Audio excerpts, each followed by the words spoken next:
I'm Chris Berman. Got a lot of games to cover. Let's get at it.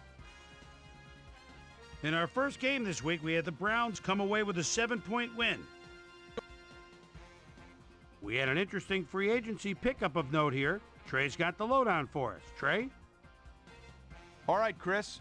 Let's switch gears and talk about players that'll have new homes in the National Football League, as free agency continues to play such a huge role in determining a team's makeup.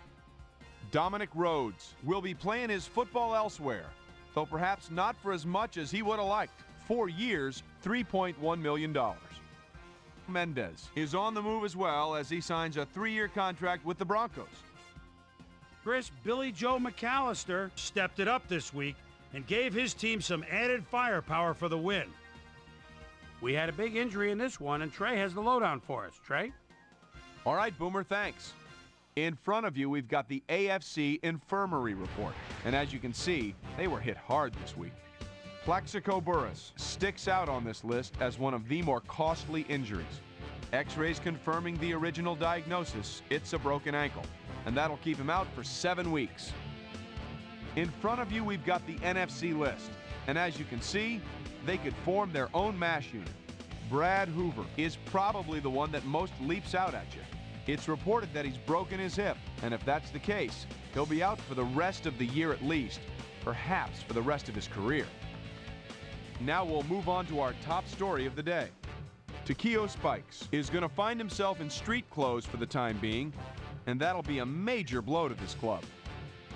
So that'll do it for now. Chris, let's send it back to you. Devery Henderson pulled down 100-plus receiving yards and helped his Saints beat the Raiders. In the gentle climes of the Carolinas, we had the Panthers edge their way to a narrow 3-point win. Up in the HHH Metrodome, we had the Vikings get nipped by 3 points. Colts, Bears.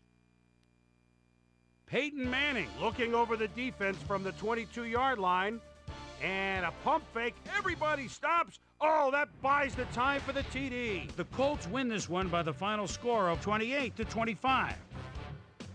In a long-standing NFC rivalry, we had the 49ers pick up their 3rd win of the season.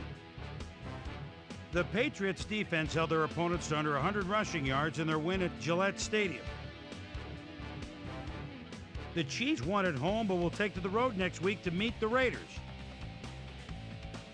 The Eagles win yet again this week and keep their impressive streak alive.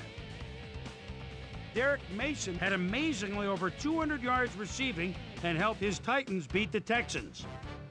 Buccaneers, Chargers.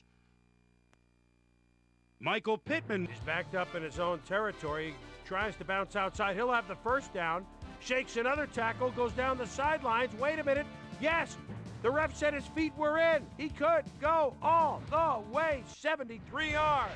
The Buccaneers go on to win this by the final score of 14-7. Right by Lady Liberty in New York, we had the Jets lose by just a single point. And last but not least, we had the Lions come away victorious. So another week in the books here on ESPN, but what do you say we hand out a few game balls before we go?